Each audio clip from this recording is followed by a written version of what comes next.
It's the Odd Drunk Podcast, a very strange podcast, the drunkest show in the world. It's Jackson and Colton talking out of their ass. We don't care as long as drinks are poured. Sometimes we have our friends here. We will talk about anything.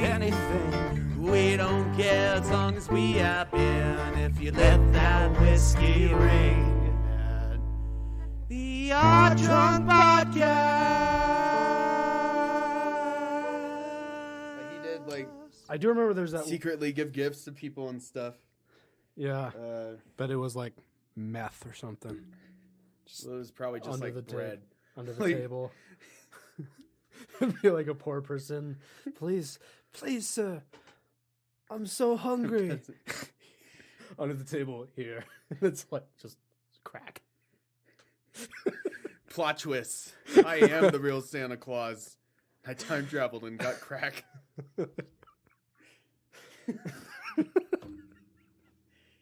Oh, I'm really glad I recorded that. But you know. Welcome back, everybody. It feels like it's been a super long time.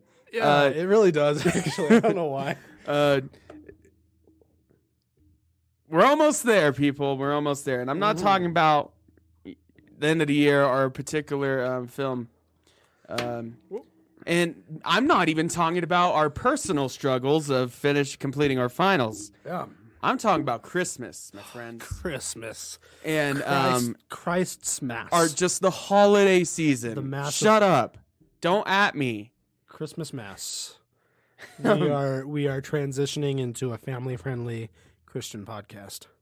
Yes. Starting now. Okay. What are you drinking tonight, guys? I'm drinking the blood. The blood of Christ. But we are here.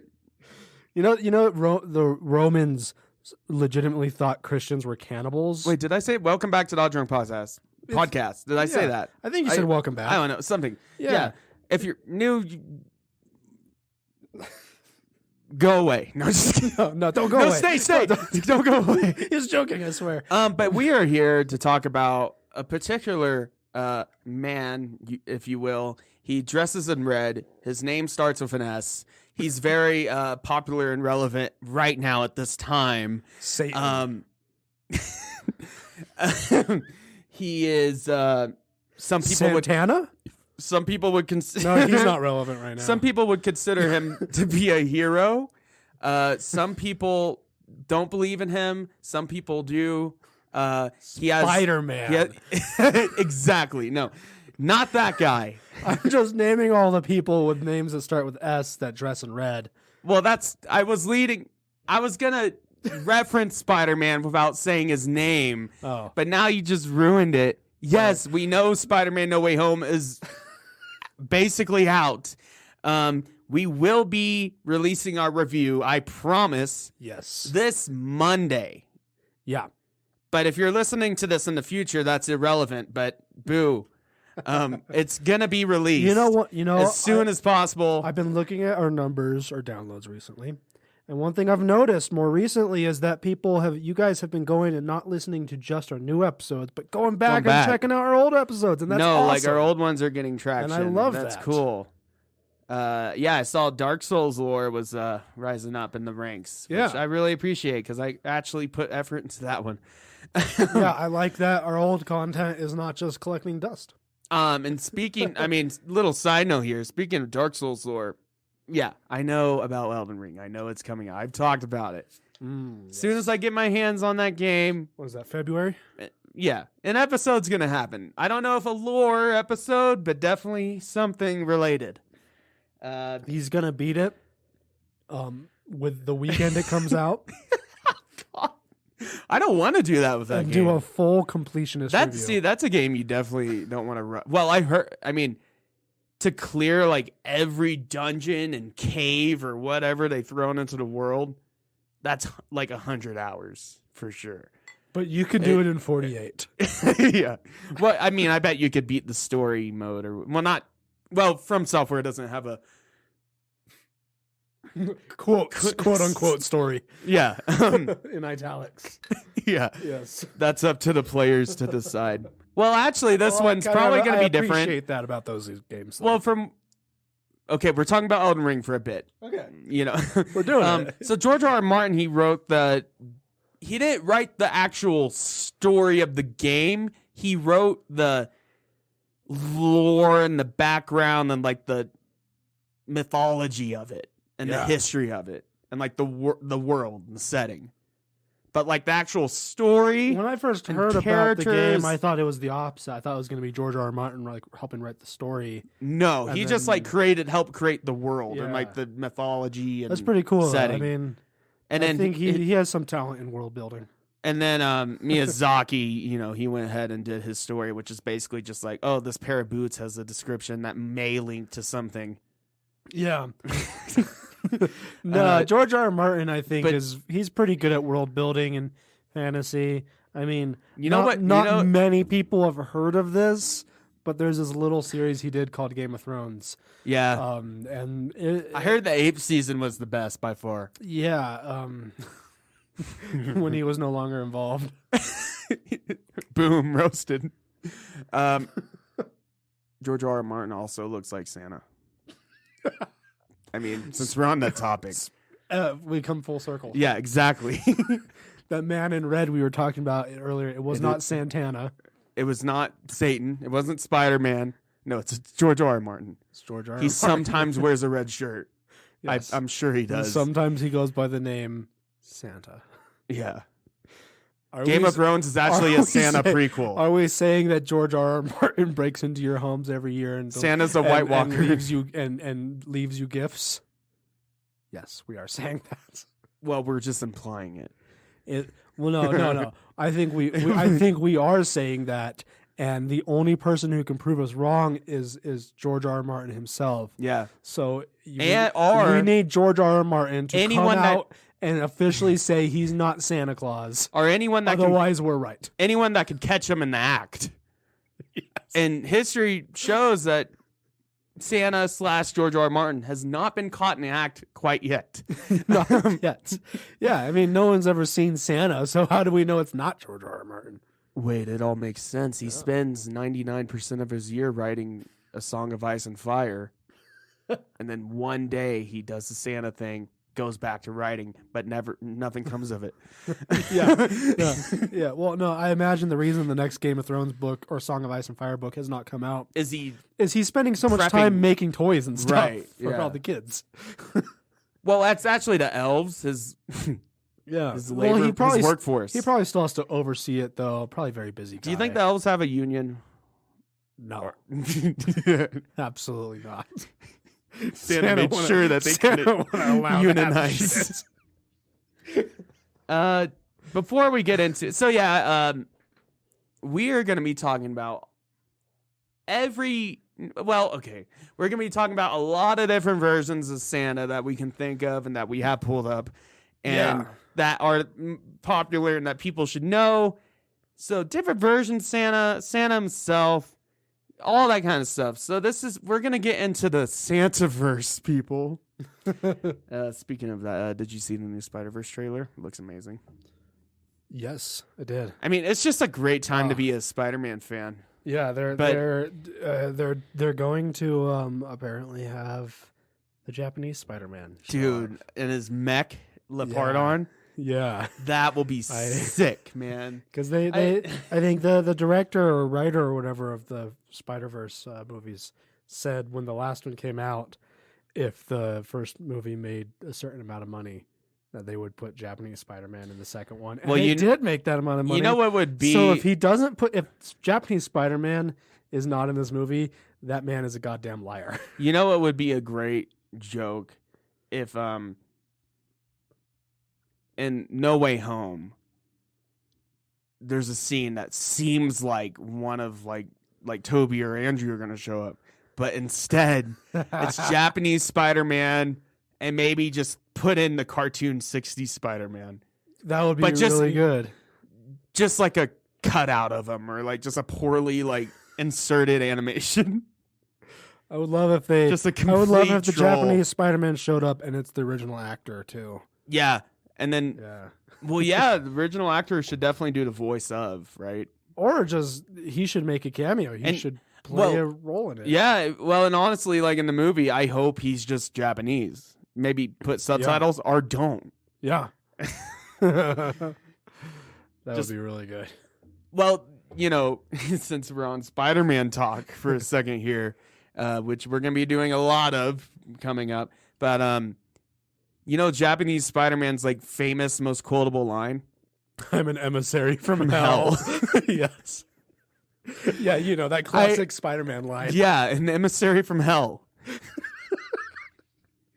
That's got to be a translation error. I just love the idea that when that company in Japan got the rights to use, they had the rights for a bit to use any Marvel character they wanted, however they wanted. Yeah, and Spider-Man was the only one. Well, the only thing they used from Spider-Man was the character design. Yeah, they just and kind of his powers. He was originally going to be the sidekick in the show, though. Yeah. I watched the Weekly Planet. Yeah, they just covered garbage. They just covered it, and I learned. I forgot where I was going with that. And he shoots ropes with his hands. But anyways, yes, yeah. And they made the stuntman actually climb the tower in Tokyo. Yeah, I remember that. Yeah, yeah. No, but and Disney Plus has got a documentary on it. They over there at Caravan of Garbage, Weekly Planet, they pointed out that they just gave Spider-Man Ghost Rider's backstory. Yeah, essentially. Yeah, which I never noticed. He's like a stunt motorcyclist, and then he makes a deal with this weird guy, and he says he's an emissary from hell, a weird ancient warrior who had fallen into a cave. But I don't remember Ghost Rider having a mech. But that would be really. You don't remember that? Oh yeah, I think it was in the Nick Cage one. Nick Cage Ghost Rider. He had a giant mech. Oh, I missed that. And there was. Are you sure that wasn't an extended cut? There was a kaiju fight at the end. Oh yeah, with the guy with the weird beard, but he didn't have a beard. Yeah. Whatever that guy's name is, Blackheart. Blackheart, actor. yeah, Blackheart. He's a pretty good actor that I don't know the name of. Yeah. And I don't bother looking up. But anyways, before we get into talking about our favorite man in red, Santa, we're going to be... What am I saying? We're going to be talking about what we're drinking. Yeah. Why do I feel like I haven't done this show in 2 weeks? It's been a long week. It's been, yeah. Since last time it really has. It's been a while. Gosh, yeah. But yeah... I'm all done with my finals now. I'm not. So. But I'm glad we're taking a break in January. I'm not going to lie, guys. We have fun doing this, but as you know, we're going insane. But so I'm drinking vanilla porter. Breckenridge Brewery. We've had it on the show before a while ago, but it's good beer. Great winter beer. I poured myself a glass of that as well, but we also have some other beers too. And I think vanilla really, it just works well with a beer, with a porter. Yeah, and it's not too strong. It's just it's pretty tasty. It's pretty smooth. Yeah, it's definitely smooth. And and we've also got compared to like chocolate porters and stuff like that. Those can go sideways. Yeah, pretty quickly. Vanilla goes well. And then we got the Christmas ale. And then I already drank my Coors Banquet, the one left. And then we've got Mountain Beer Kolsch from Telluride. Yeah, Telluride Brewing. Yeah. I thought about buying some Christmas beers today. They have a ton of the Christmas ales. Yeah, I was at Albertsons and I bought the Mountain Kolsch just because it sounded good. Non-offensive, yeah. I just a little bit ago before recording made a Mad Mosa with one of them. Yeah. And it was very good. That's a good thing about beers like that, And Telluride makes good beers. I didn't go to the brewery when I was up there most recently. But I'd like to go visit the brewery there. I've eaten at the brewery once. Yeah. Pretty good burgers and stuff. There's some good restaurants and places up in Telluride. They're just... they can be expensive. Very expensive. And every waiter I've talked to does not live there. Yeah, no. Yeah. Any of you Coloradans out there, not that I would know you in any personal way, We went to Telluride. We had to fly here to Telluride. Well, actually, fly to Denver, then drive Telluride because that's cheaper. Even though Telluride does have an airstrip, which looks really sketchy. Have you seen it? Yeah, it's sketchy as hell. But But Telluride's very expensive. It's a tourist town. But it is pretty nice and whatever. I mean, the thing Visit is, it. it's like people live there, but you can't live there if you're a waiter. You gotta be like, You can't work food service and live in Telluride. I would say to live there like happily, you gotta be making at least, and this is with a partner also doing the same, at least 6 figures a year, Yeah, if not more. Like, well, I mean, I know Tom Cruise. has a house there. I know. Well, enough. I know. I do personally know people who have lived in Telluride. Don't make that much. I would say. Well, maybe with, maybe not with roommates. You probably be with roommates. You probably got to be making Make 50 grand a year. Yeah, probably. Yeah. that's to be able to afford to live there. yeah. I could be wrong though. I've not actually spent a lot of time. Well, I'm sure you for could get prices cheap. in Telluride. I'm sure, but anyways, We're getting sidetracked. we are. The rent crisis. We're all broke and in lots of debt. Yep. Fun. 'Tis the season, right? Yes, happy Christmas. Yeah. So yeah, we are going to be talking all about Mr. Claus. So Yeah, I kind of want to start out with just a question. Okay. When did you ever believe in Santa Claus? Yeah, I believed in Santa Claus. When did you realize it was a ruse, or Sometime when you in, started questioning it at least? sometime in elementary school. Now, I don't have a lot of actual memories from elementary school. Today, I was on the phone with my mom. She was saying, That's not good. She was saying, "Do you remember when you were in first grade?" And I cut her off and go, "No." Because she was talking about some ornament I made in class. That I she still can has. remember when I was in first grade. If I really think about sweet it. story she was telling, but she was like, "Do you remember when you were in Mrs. Hanks' class in first grade?" And I'm like, "No." I remember Miss Hanks. I do not have any memories. So my parents tell me that what I do remember is that I claim to have figured it out before my parents claimed that I figured it out. Right. So yeah. I think that's the case with most kids. I claimed that I figured it out much earlier than, and my parents were would be like, no, you believed in Santa Claus longer than that. Well, here's my thing. And I think, and I hope given that I don't really have a lot of good memories of that, I think the case is either I did figure it out and I just went along with it because it was fun, or my parents are right. And I just, being a kid, wouldn't want to admit it. We're trying to be cool. Don't actually know which is the case.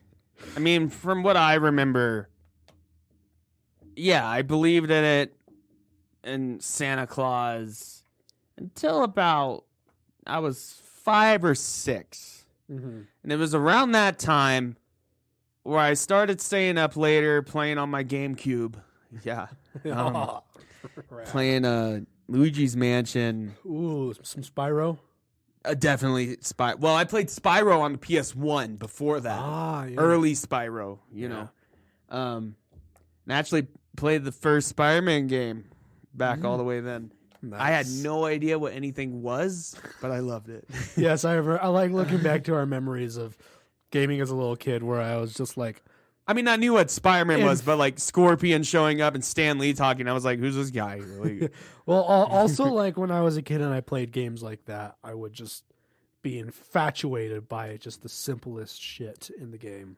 No, I remember when I jumped from a rooftop to another one, I was like, whoa, this is crazy. Yeah. No, but, and, playing classic good games and Smash Bros, of course, Zelda, Yeah. Metroid Prime on the GameCube. That's a good one. Yeah. But I don't have a distinct memory of when I came to the realization, but I do remember well, yeah, staying up late. It's like, where's Santa? I mean, yeah, I'd pass out at like 2 or 3. I was like, okay, I guess he showed up after that. Yeah. But, and this is possibly the first time I'm admitting this. I remember finding a price tag on one of my gifts, and I was like, why would Santa have to buy something that he made? Well, I mean, another And thing. then, but here's my thing. I still I wanted to believe in it, because you're a kid and you want to believe in magic and fun things like that. I mean, so it's Santa Claus is like this. I think a lot of kids. Santa Claus used to be like equal to Jesus Christ for me. Yeah, when I was a kid. I think a lot You know of what I mean? kids stop really believing in Santa Claus a lot earlier than they'll admit, even Right. because it's fun. It's fun to believe No, in yeah. Santa Claus. My thing is like I don't recall ever. I mean, obviously, when I was really little. I mean, I played with the idea until I was like 14 or 15, and then I was at that point. I was like, "Mom, I haven't believed in it in a long time." Oh, and I just been playing along with it. It was, yeah. I think it was. I think I actually stopped believing in Santa Claus later than most kids did, but I didn't pretend as long as a lot of kids did. By the time I was like 9 years old, we were done with Santa Claus. Yeah. Well, my thing is, I just kept playing along just for the fun of it, because that's that's a part of Christmas. For example, like you wake up in the morning, you get your presents, and it's take another. Even when you know Santa's not real, just playing along with it is still like fun, and it's like one of the best things to experience as a kid. Take another example, like the Easter Bunny. I never believe in that freaking bunny. I don't have any memories of. I hated the Easter Bunny. Every time we went to take pictures with the Easter Bunny, I would took pictures with the Easter Bunny. They had Easter Bunny That's guys. fucking freaky. Was freaky. No wonder you didn't like it. We didn't do that much though, because I hated it. My family and then didn't Santa do Claus that though. shit. When I was a kid, when I was little, and my parents would take me like 3 or 4 or 5, and take me to take pictures of Santa. I hated it. I didn't want to be by that man. I never liked. I don't know why, because I believed in Santa and I liked the idea of him. But then when I saw him in person, I guess I was just so nervous. You know it's just a creepy old man. Well, not at that point. But I guess I was just so nervous. I was like, Santa, really? Oh my God, he's like a god. But take the Easter Bunny though. I don't remember ever actually believing. Like maybe when I was 3 years old, I probably did when I was 3. Maybe when I was 3, but my family still played along with it. Yeah, you still play along because that's fun. Yeah. I mean, people that are like, because I knew kids in school and everyone did, and if you're one of those kids, let us know.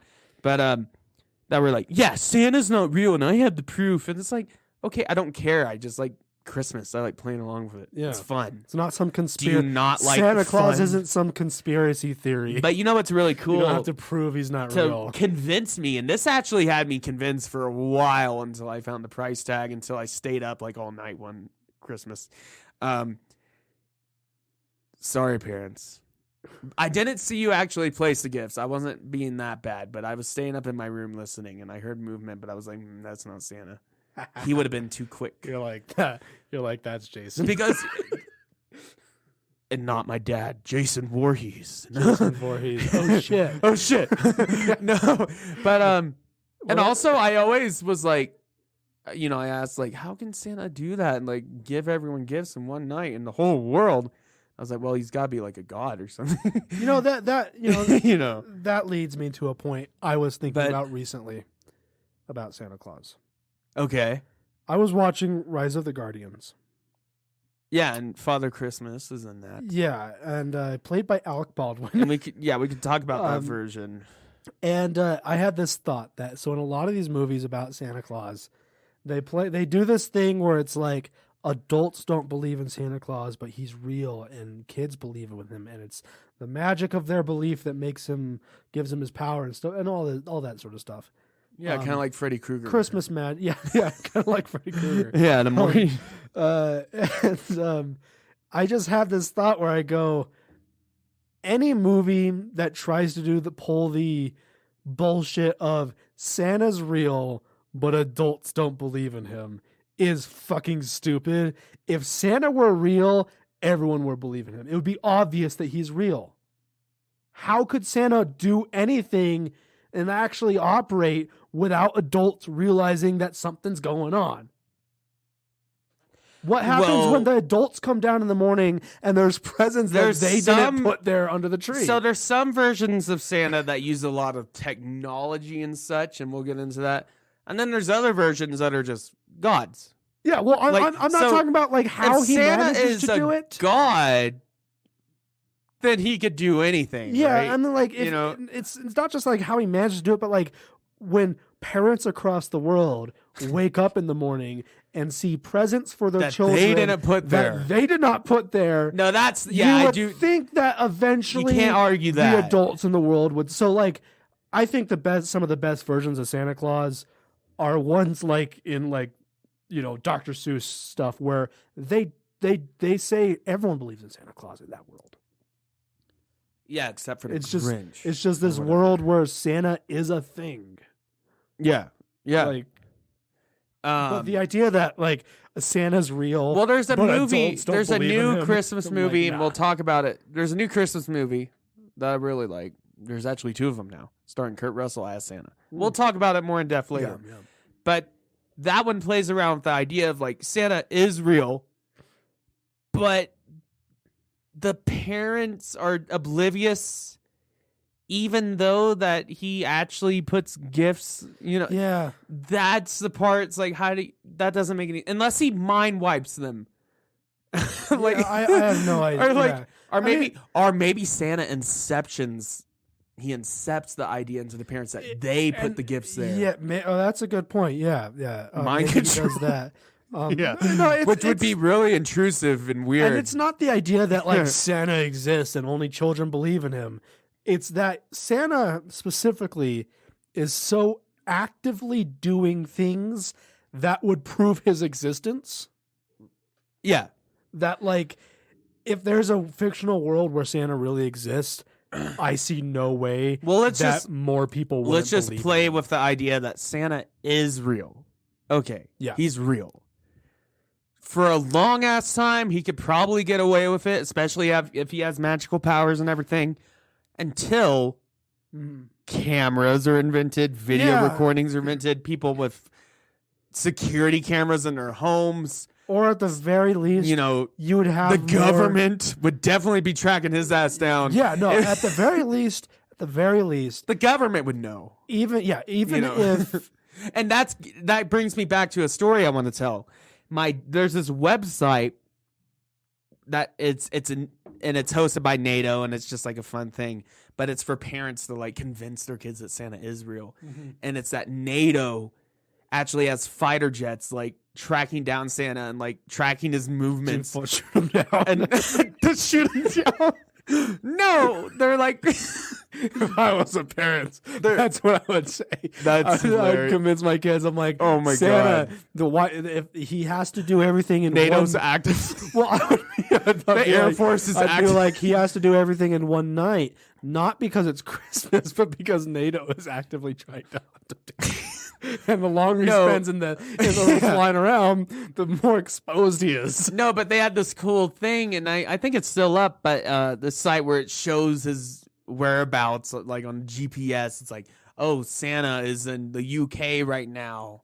Yeah, it's pretty that kind of thing, and it's a fun idea. It's fun. And my dad, as soon as he learned about it, he showed me it every year. Yeah, and I was like, well, fuck, NATO says he's real, and they're tracking him down. NATO's a pretty reliable source, and it was like the CG, like animated Santa flying through the sky, and I was like, that's the real footage. If I was writing a paper for class, NATO would be a source that would be acceptable to cite.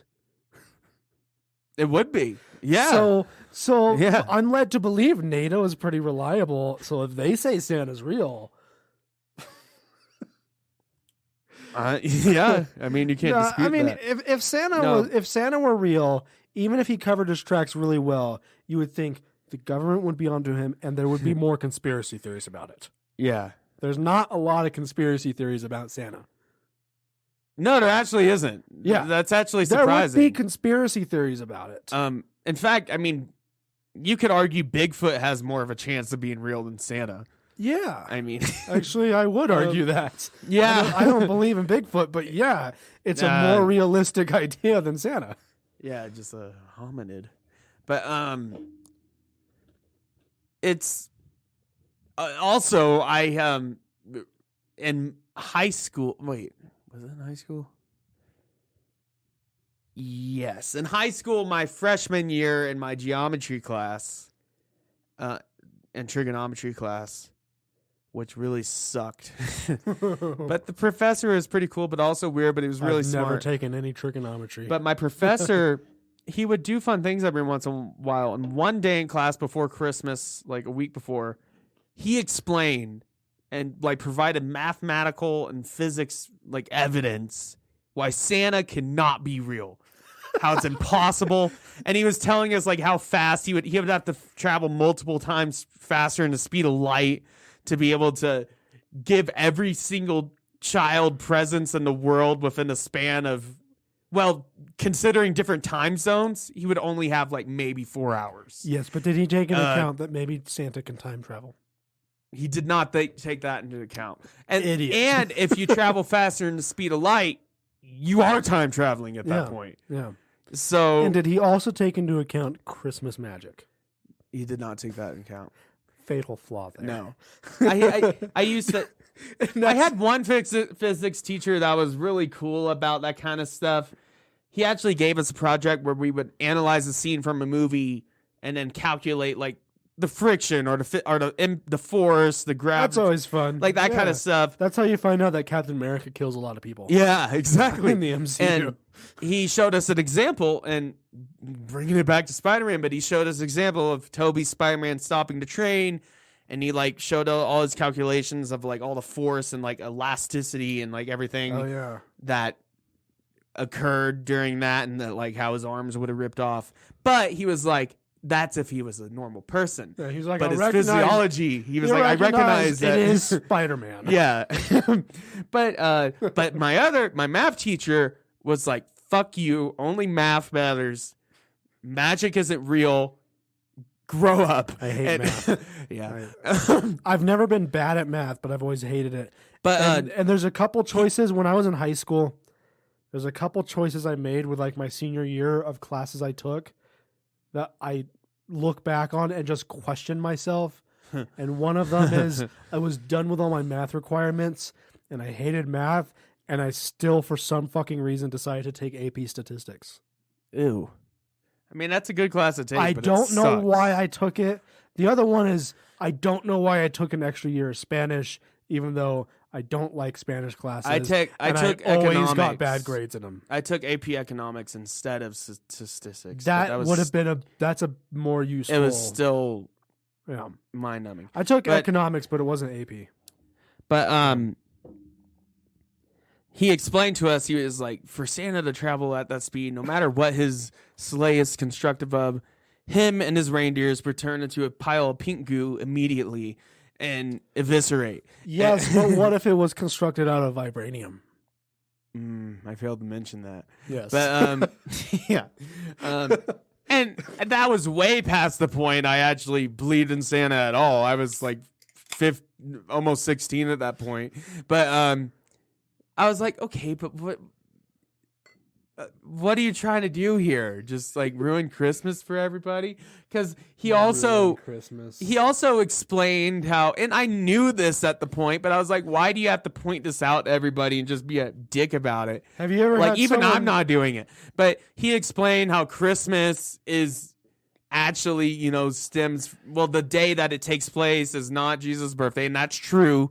Christmas, December 25th, it's not even close to when Jesus was probably Jesus born. Likely born in the spring sometime, I've heard. Spring or like early summer. Yeah, I don't know exactly. But the day that, and correct me if I'm wrong, but from what I've known is that the day that Christmas takes place on was like Saturn's Day in Roman culture. But then when Christianity took hold and became more relevant, and it became the Holy Roman Empire, Christmas Day replaced that day, but it was still the same, very similar festival. I don't recall traditions. exactly, but that sounds reasonable. But then a lot of the ideas from Christmas, from what I know, I like the Christmas tree and everything, that comes from like Yeah. just pagans. see, like I've done research on pagan traditions being transitioned into being Christian traditions. And like Santa, But I've not done research on specific holidays. Santa's a but really what you're saying sounds in line with what happened with a lot of Christian holidays. Yeah. So you sound. They right. took the place of a lot of old Roman holidays. Yeah.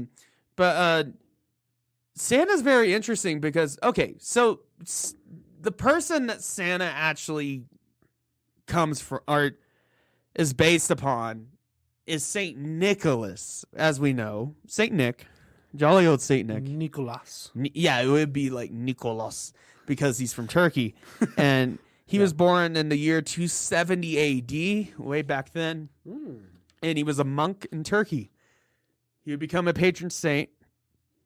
And he did give out secret gifts. I'm not exactly sure what. a long we time talked ago. about earlier. That's before Christianity was really. Well, no, Christianity was around, but before it was. Before it really became before it was like huge, right? officially allowed by the Roman. By the Roman. Church, by But the the Romans. Romans didn't really actively persecute it. It was just like No, well, you have to. Well, it depends. Have you ever heard of Nero?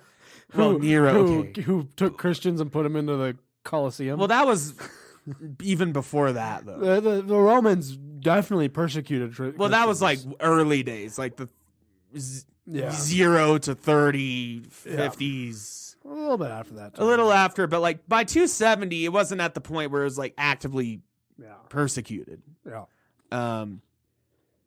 But it wasn't officially recognized still. I don't think it wasn't recognized until around 400.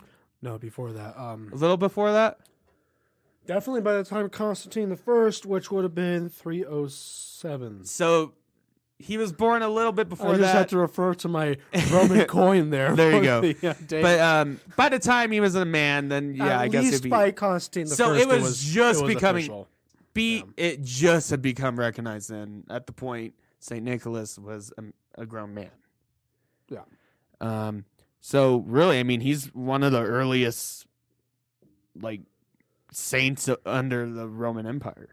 There's some earlier ones, but yeah, he's up One there. of, yeah. He's up there. But yeah, he was known for giving out secret gifts and like food to people. I think he lived until he was like 70.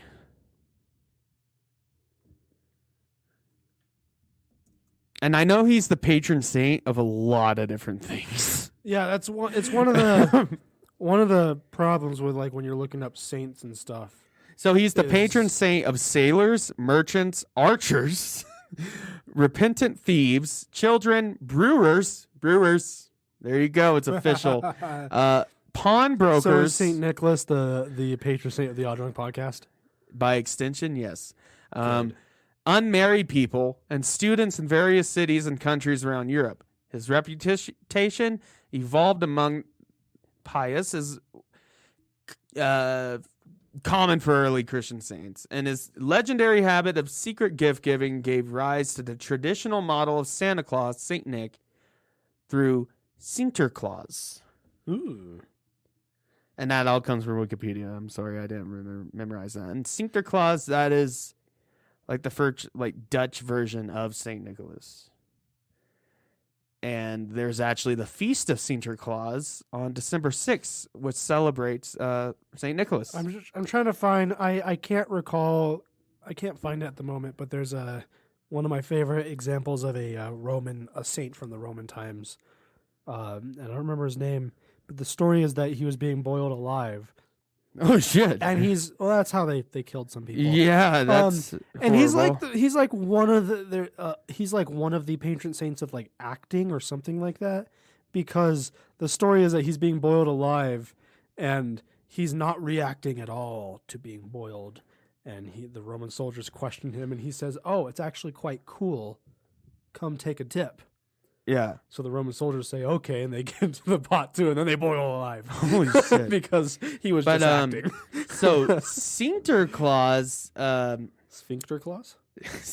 among the Germanic peoples, there's a lot of parallels between him and Odin. Ooh, that's cool. The German version. Yeah. The ancient old, which is really cool. And I was going to get to that. Like, Santa is this weird kind of amalgamation of a Christian saint, but also Nordic/pagan figures like Odin and he's a very pagan sounding like, figure. Like, druid wizards. If you were to stuff like that. if you were to go back in time to like 1000 AD and describe Santa Claus as we know him now without any context, they would probably say that's some pagan shit. Oh yeah, if we described like our version, they'd be like that's heresy. Yeah, that's pagan. And stuff. also say, and another thing I want to talk about quickly.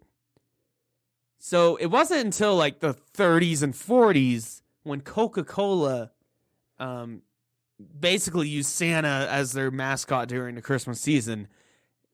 Coca-Cola, from what I know, is what gave us our traditional classic look of Santa.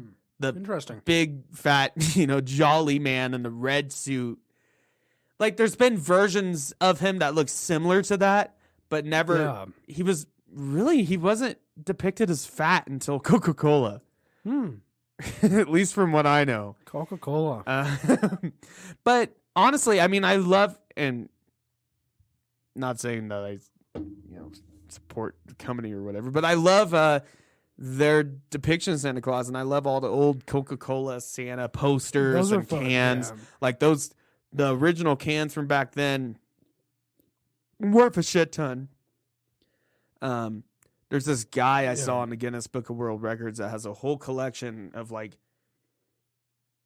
think 10,000 different Coca-Cola cans. Holy shit. One each from different eras, different versions. That's wild. Like rare ones they've never made, and there's a lot. He has a whole Santa section. I didn't know there were even that many variants of Coca-Cola. Oh, yeah. Well, Coca-Cola's been around since the late 1800s. Yeah. So, I mean, it's been around for a while.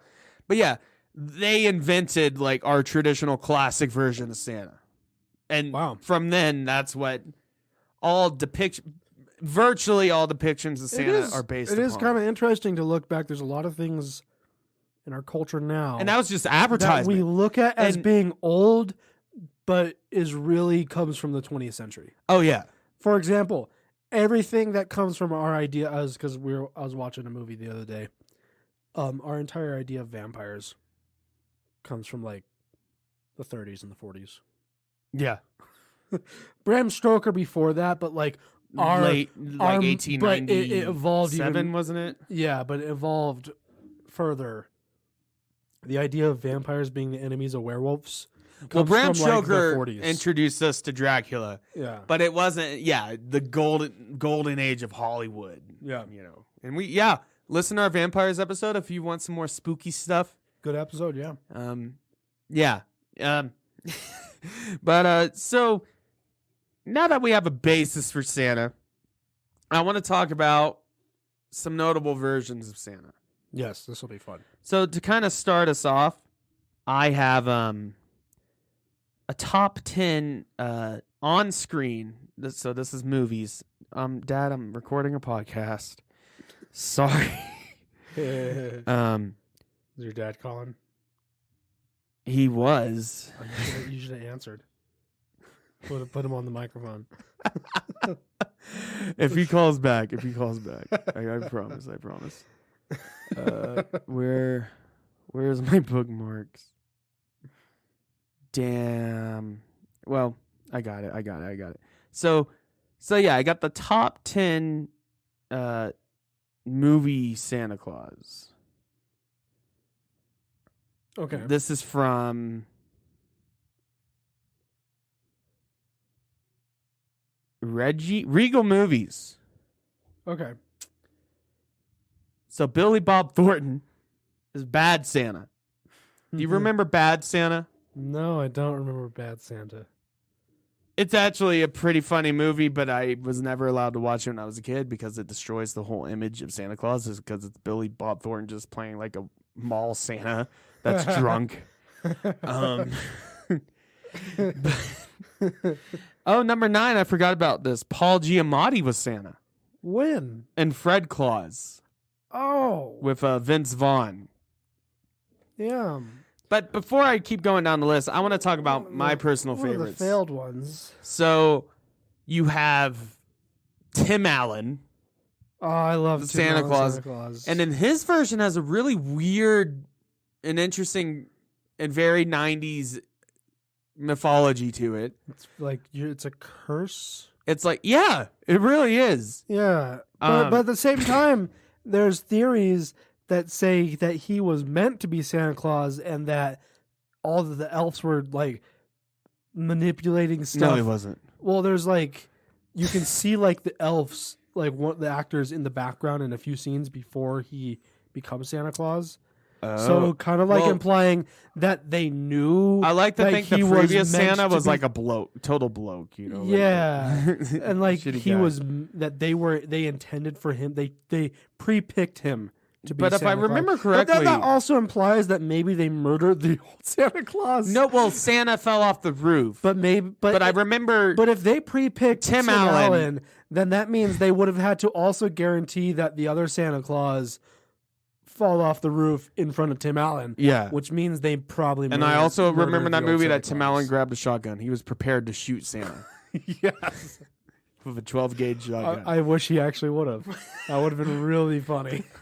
If So yeah, in that movie, Santa falls off the roof. He dies. He literally dies. And then it's passed on to Tim Allen.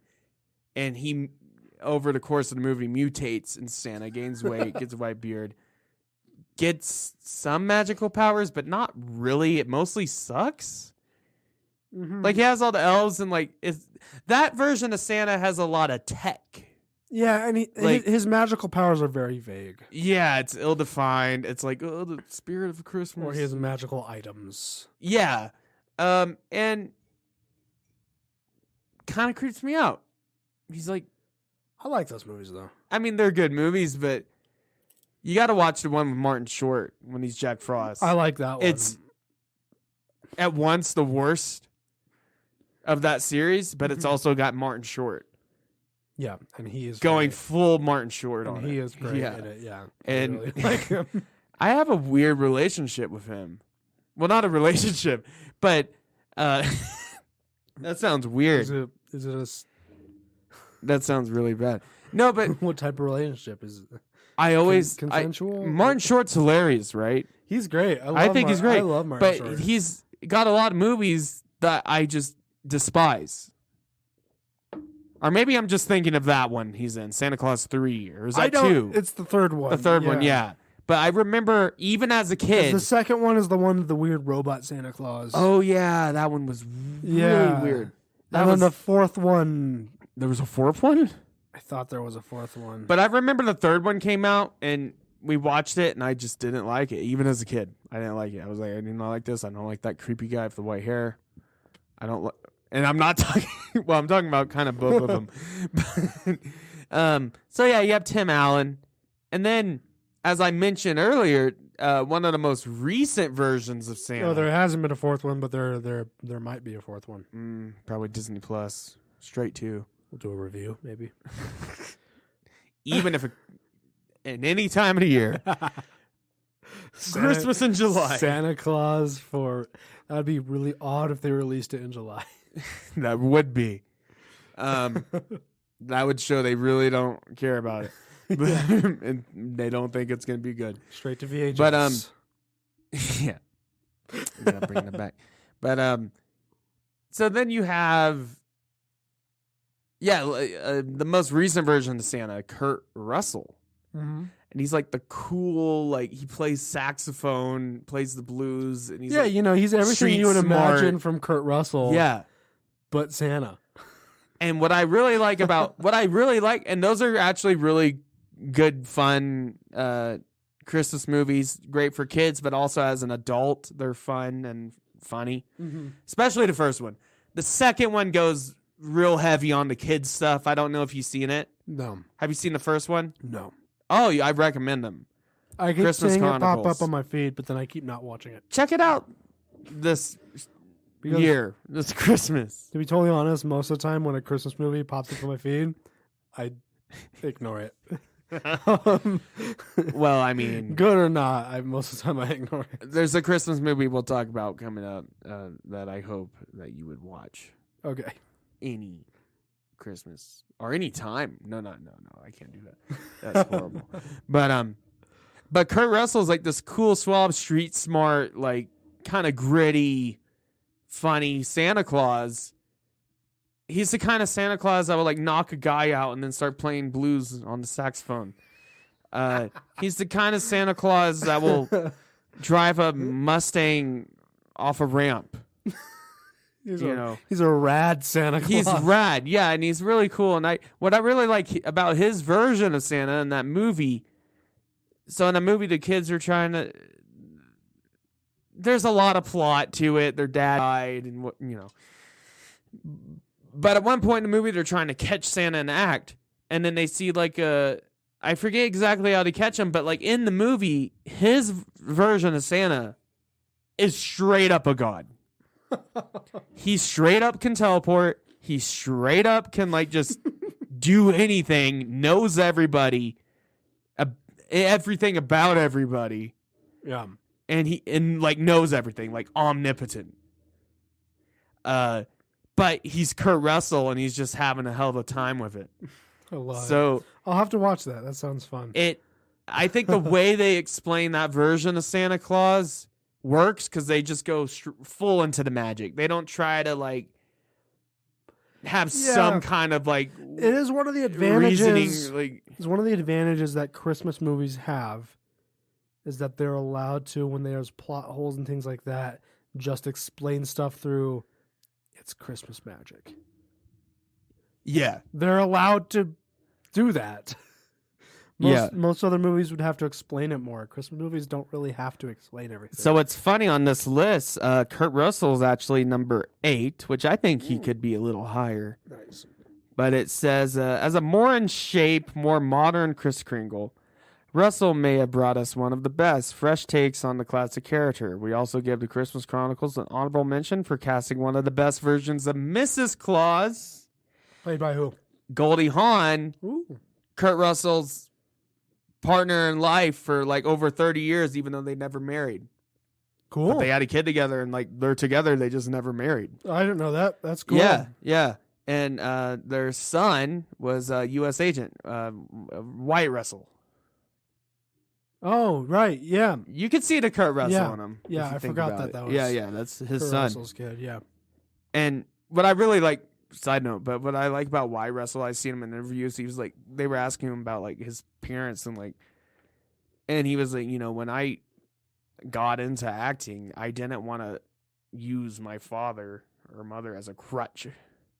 Yeah. I wanted, and I've been offered roles just based on the fact that I'm Kurt Russell's son, and I decline them. I respect that. I want I to respect that. actually be a good actor. I've heard some fun stories about like the kids of like famous actors. Like I heard a story, I think, of Sean Penn talk. It was an interview with Sean Penn talking about how he's intimidated his daughter's boyfriends. Or some guy comes to pick up his daughter, and Sean Penn opens the door with a shotgun. Yeah. Like, that's terrifying. Okay, I just want to point this out. This list is kind of whack. At number 7, they have Jim Carrey as the Grinch.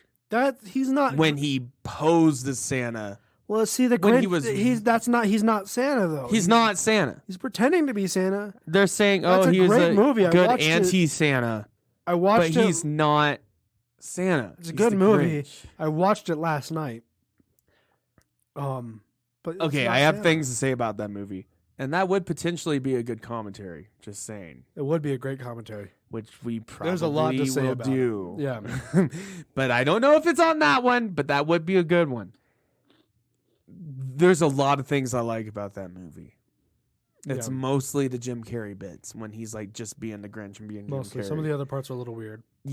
Yeah, but you can excuse it for being a it's- Christmas movie and well, being Dr. Seuss. and it's Dr. Seuss as Like, well. But yeah. some of the prosthetics and makeup still weird me out to Yeah. this day. No, I was watching it last night and Like all the but, Who's like- are like rodents or like yeah. something like that. But you Well, know, I was watching it it's last still night, a great and Christmas there are movie. parts where I was legitimately laughing. The Benedict Cumberbatch version, the I haven't seen Illumination it, but Animation I version. heard it wasn't good. It's I heard he's not mean enough. he's not mean enough. I mean, he does a good enough job, like with the voice and everything. But I mean, like But just the no, and he's not character- crazy enough. Yeah, the character is not Grinchy enough. He's too And tame and even sometimes kind of actually nice. the main things I like about that movie is that like the 3D animation does kind of represent the original cartoon animation pretty well. Yeah. But that's about it. It's just like a cash grab Christmas movie. Here's a fun fact about the Grinch. Yeah. The original book was in black and white. Oh yeah, yeah. So, and Dr. Seuss never described his color. That's true. We But don't. green's perfect though. Yeah, but there's right? been versions of him that are purple. Because that's how Weird. people have interpreted it. Because Dr. Seuss never said he was green. He never said what color he is at all. It was the cartoon film Yeah. that established that he was green. Yeah, and that came out like in the 60s, right? Something like that. Yeah. Maybe a little bit later than that. But I'm not sure. But I want to say 70s. green makes sense, a lot of sense though, because like that's a Christmas it makes, color. It makes and- sense. But yeah, there's a fun fact of the Grinch is that in the original book, he's not necessarily green. We don't know what color he is in the book. He could be purple or blue. It sounds wrong. He could be just a nude man. He could be peach colored. He could be peach colored. So the Grinch came out. 1966. Okay, nice. That's one of my favorite Christmas specials movies. The original Grinch. Original. I mean, it's honestly one of my favorite like animations, especially of that era. Yeah, they did some fun. There's some animated movies that are from that era that kind of just I didn't realize they were so old. Until speaking of which, the Rudolph the Red-Nosed Reindeer version of Santa Claus. Do you remember that? Yeah, so He's a fun version. that of was Santa a Claus. Rankin Bass movie, Yeah, if I'm correct. yeah. And they did all those stop motion Christmas movies, and I a lot of love them. those. Yeah, those are just. I remember that was just an essential part of Christmas, Yeah, and and the Santa in that is so jolly. he's so I jolly. think he's one of the jolliest Santas. And yeah, there's something so like childlike wonder to those movies. Like they're Yeah. old, but they're timeless. yeah, And some of it can be a little weird. the Miser Brothers. Yeah, the Miser Brothers always weirded me out. I like the Miser Brothers. It's But where Santa Claus Rudolph gets the sick. Red-Nosed Reindeer, and then Frosty the Snowman, Mhm. which I think was one of the first like cartoon Rankin Bass ones. Yeah, And then like Jack Frost. I Mhm. forget what it was called. it's just called Jack Frost. Yeah, I think so. Yeah. Yeah. And then one of my favorite ones, and I think this is, I'm pretty sure it's the same Santa that was in Rudolph. Mm-hmm. There's the one that's like the origins of Santa Yeah. Claus. And there's a really weird scene where he sings a song where he goes to all the kids, "Come sit in my lap and give me a kiss, and I'll give you a toy." And it's Yeah. really, really like just blame the era. undertones of really inappropriate stuff in there. I blame the era on that. I blame the era, but But it is a little weird. It's But I weird. do really like that, like the origins It's of a Santa. fun movie, yeah. I like Like that. how he got his powers and whatever, and Yeah. like how he became Santa. And there's fun songs in there. And one thing, like a lot of versions of Santa Claus, they either go like the I think there's a fine point between where some versions of Santa Claus are a little bit creepy, Some versions of Santa Claus portray him as being this big, kind of intimidating man who's very nice, like a big mama bear. Yeah. Those movies, he's just jolly. No, yeah. He's not big. He's not creepy. He's just jolly, and that's his character trait. Well, there's a Santa coming up that does kind of have a little bit of scariness to him. Just the right amount. Is it Freddy Krueger? No, not Freddy.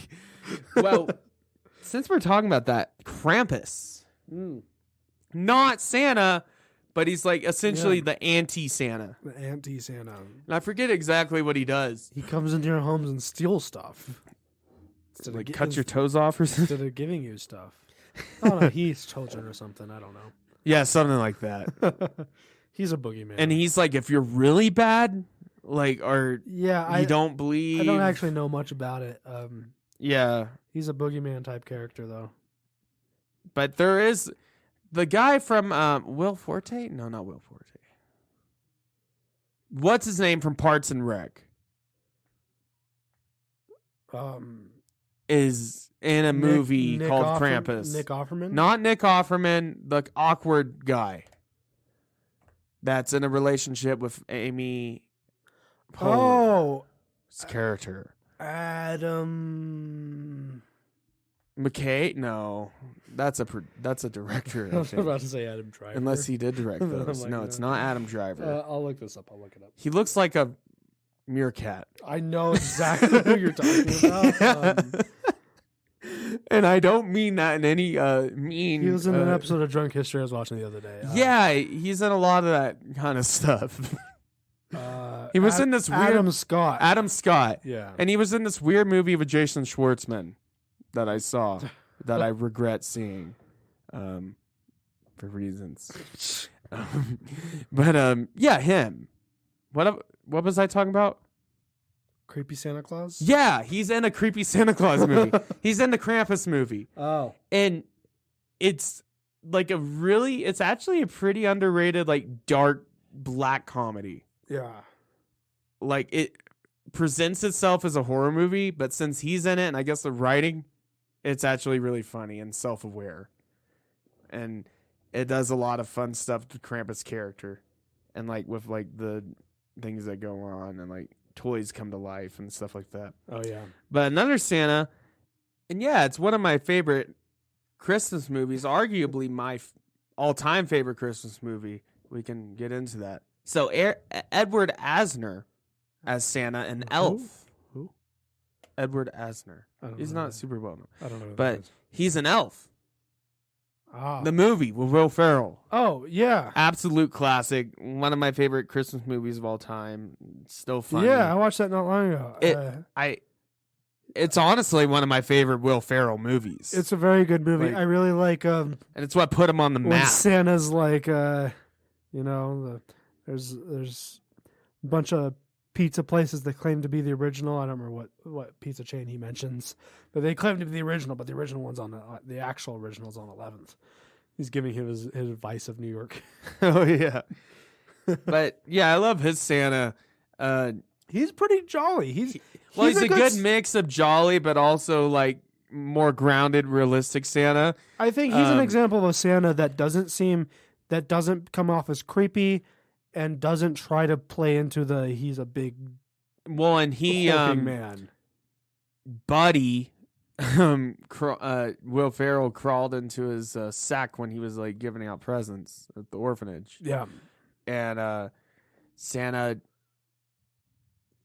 took him in, and they raised him as an elf. Santa's a sucker for babies. And they raised him as an elf, and as you know in that movie, if you haven't seen it, watch it now. Just stop and watch it. Yeah.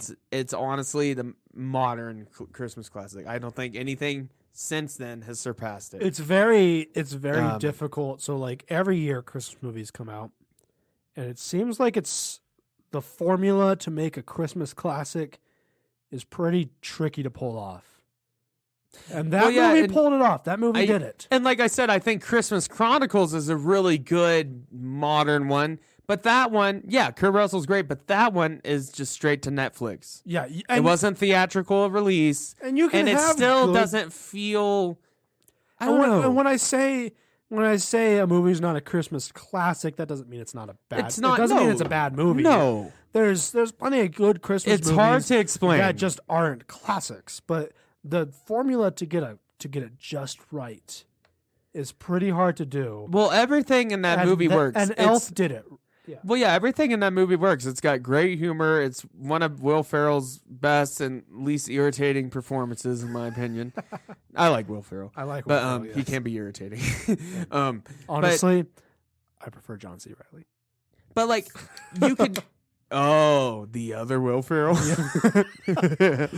Don't let him hear you say that. I know he'll break into my house in the middle of the night and hit me with I don't know, a sock with soap in it or something. That sounds about right. It does. No, but I'm just imagining Elf in his John C. Reilly voice being like, "I'm here for you, Jackson, you bitch." Yeah. Sock. and then leaves. Yeah, then he leaves. Doesn't steal anything. No. Oh no, he steals something, but like a very like annoying, not valuable thing. But still Like- something Like he goes into your like underwear drawer and just grabs a handful of your underwear and be like, so now you have less underwear. And doesn't take them home with it, just throws them out in the snow. That is something he would do. That is something the other Will Ferrell would do. But everything about that movie just works. That from the humor, from his dad, I think he's great in the movie. Yeah, His elf dad is great. Yeah, that whole opening scene of the elf dad like telling you about Zoe Buddy growing up Deschanel is one great. of her early roles, early and roles. seeing her blonde and without glasses is really trippy. I actually, until I watched it this year, didn't realize that was her. Yeah, Like, it's her. I've watched that movie for every year for a long time, and this year I was watching it and I was like, wait a second. Now I know who that I is. did watch it recently, and I will admit I was drunk, but I did think It's when you should watch most Christmas movies. the climax was a bit much. Yeah. It did go really hard on like the Christmas spirit thing because the sleigh's powered by Christmas spirit, and everyone in New York for some reason started singing "Santa's coming to town" or whatever they say. Yeah, but at the same time, the beginning of the movie has the talking narwhal that says, "Goodbye, buddy." And all those stop motion animations are inspired by the Rankin Bass stop Not motion. just inspired, but like the snowman, Straight up the snowman with the mustache and Same. stuff is from those animations. Yeah. I love that. Yeah, Yeah, and I love that version of the because North those Rankin Pole. Bass films have become like Christmas icons. Oh, yeah. In America. Yeah, like It's part of the Christmas iconography at this Yeah. point. Rudolph the Red-Nosed Reindeer.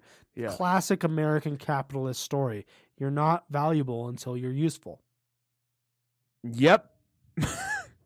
Well, a lot of Christmas is. I'm sorry for putting a dark I spin mean, on that. a lot of but- Christmas is very capitalist forward. I mean, it is one of the most, if not, it is the most capitalist holiday Yeah, for sure. But- Buy things. but I think that's where the Grinch does a good job. Yeah, The because that's Grinch why says- he hated Christmas, because people were so, obsessed with like buying things for people Yeah. and like trying but to. then at the end though, he does say but then he finds he like does return the presents because he realizes like that's not what Christmas is about. it's the But then he Idea of it, still the feels meaning. bad about stealing the presents because the presents are still nice. It's a way of affection. yeah So, no exactly The yeah. capitalist part of it isn't bad. It's just that Hallmark is a shitty It can company. go way too far, and yeah, those Hallmark Christmas movies bad.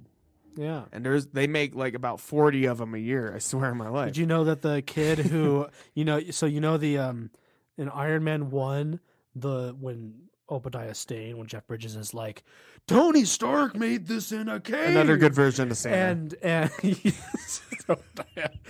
just Honestly, I'm surprised Jeff Bridges hasn't been a Santa. he'd be pretty good Santa. He I would think. be. Yeah. Yeah. And then that scientist who's like, I'm not Tony Stark.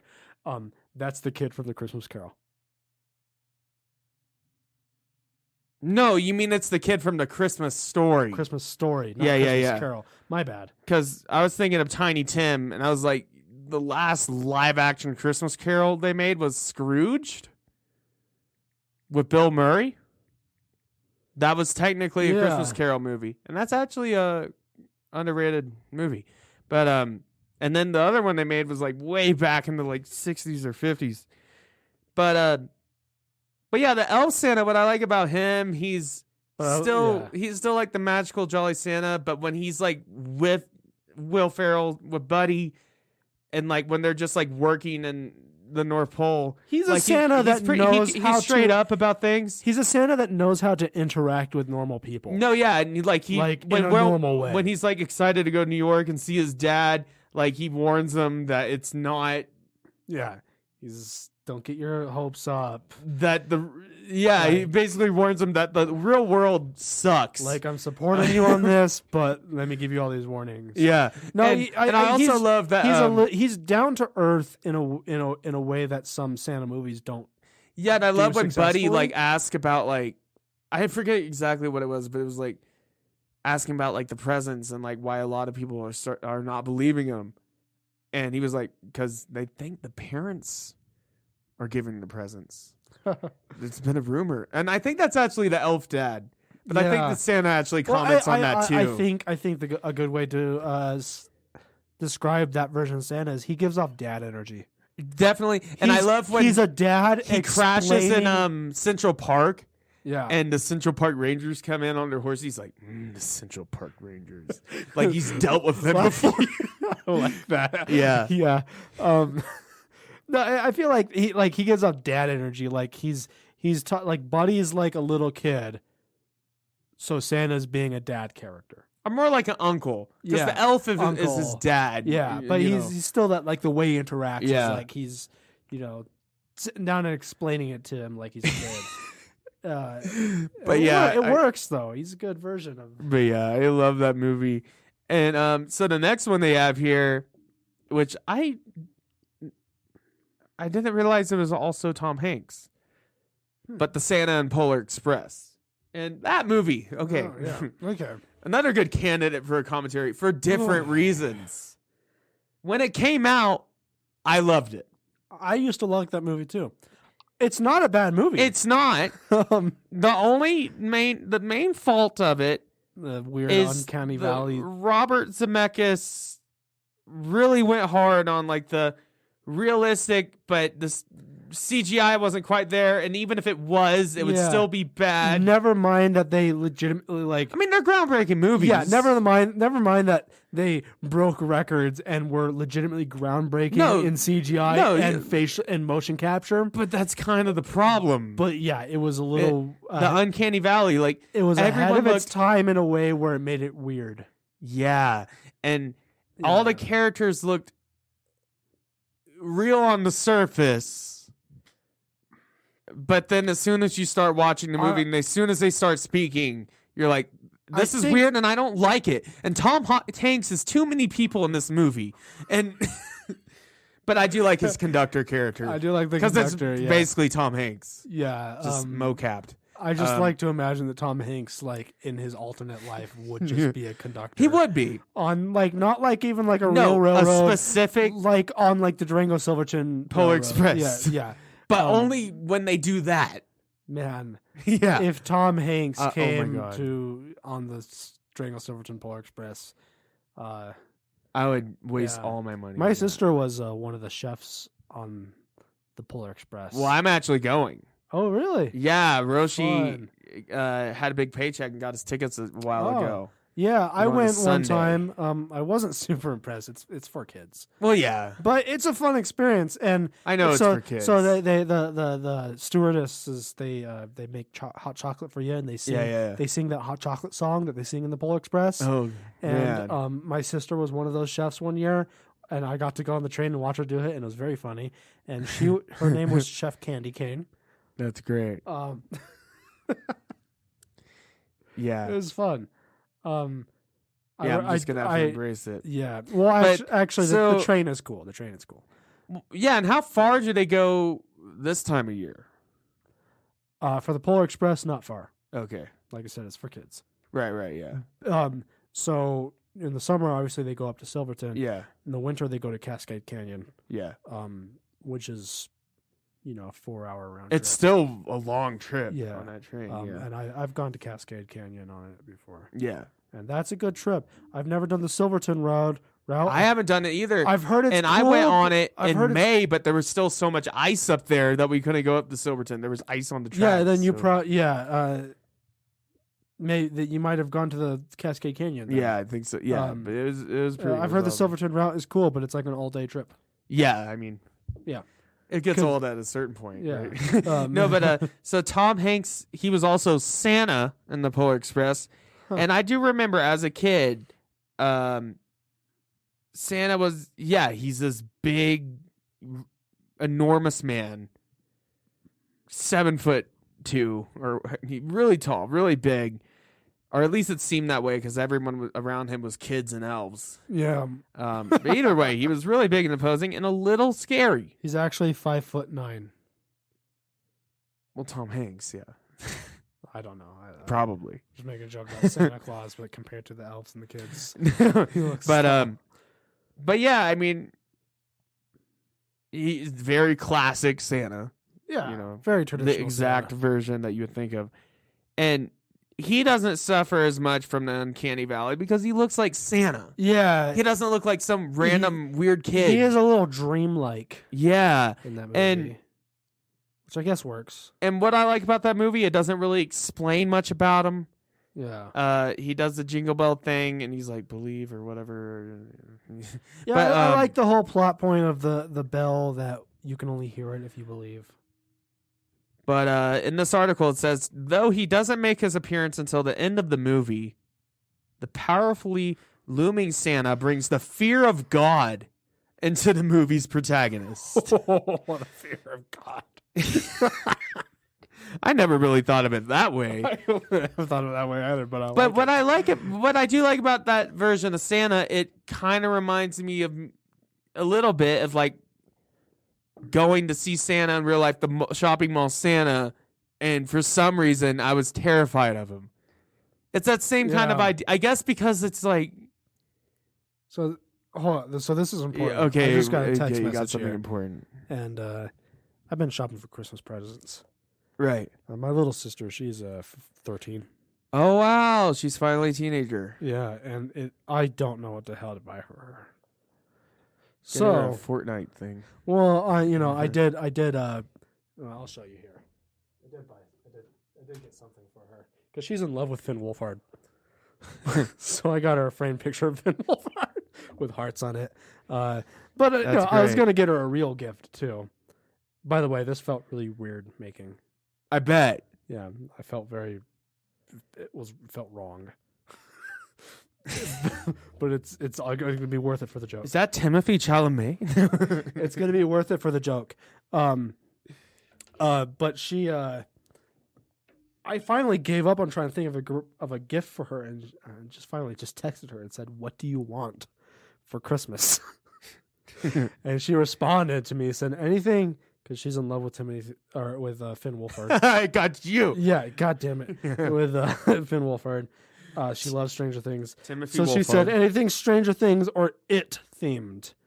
She's also obsessed with It. Well, it's the same kind of energy. And Steven Spielberg. Let me tell you. Kids go on an adventure and then they find a creepy thing. What she thinks of the movie It. The modern? Yeah, the modern ones. Okay. She thinks It is a lighthearted coming-of-age comedy. The second one. Both of them. The entire, both of them together is a lighthearted coming-of-age comedy. That's how she would describe it. I mean, I could see a little bit of that.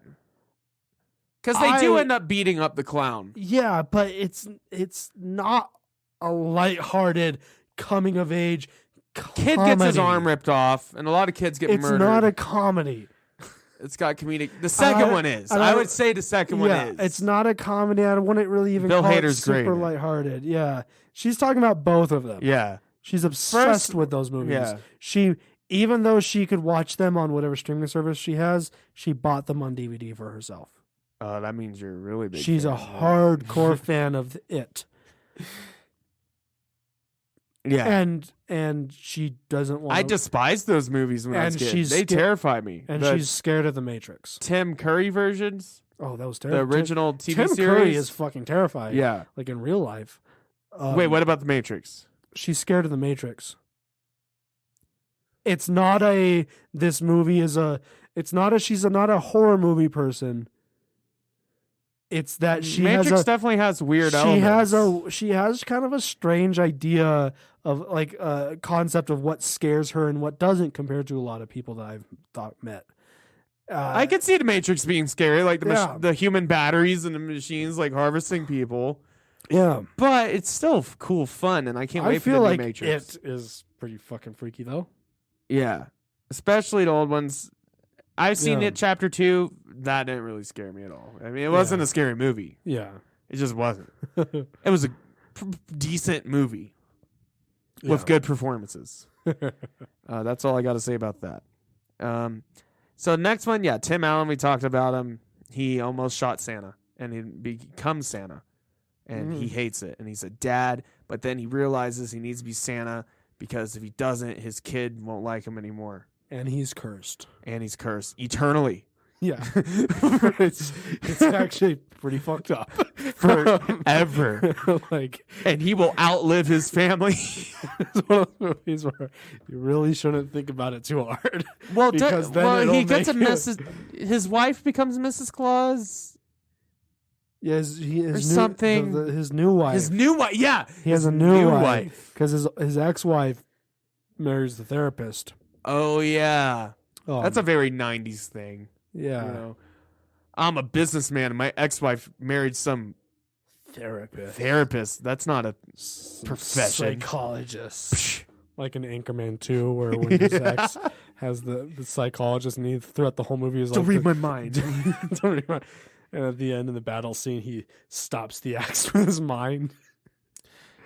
Yeah. And floats down. So you have the Santa and the Miracle on 34th Street, which I'm not gonna lie to you. I've seen that movie, like some of it, but I've never seen the whole thing, and I do not remember it. I've not seen that since I was a kid. I just remember the girl from Matilda Yeah. was in it. I've not seen that for a long time. But I know it's a classic, but I don't know. Yeah.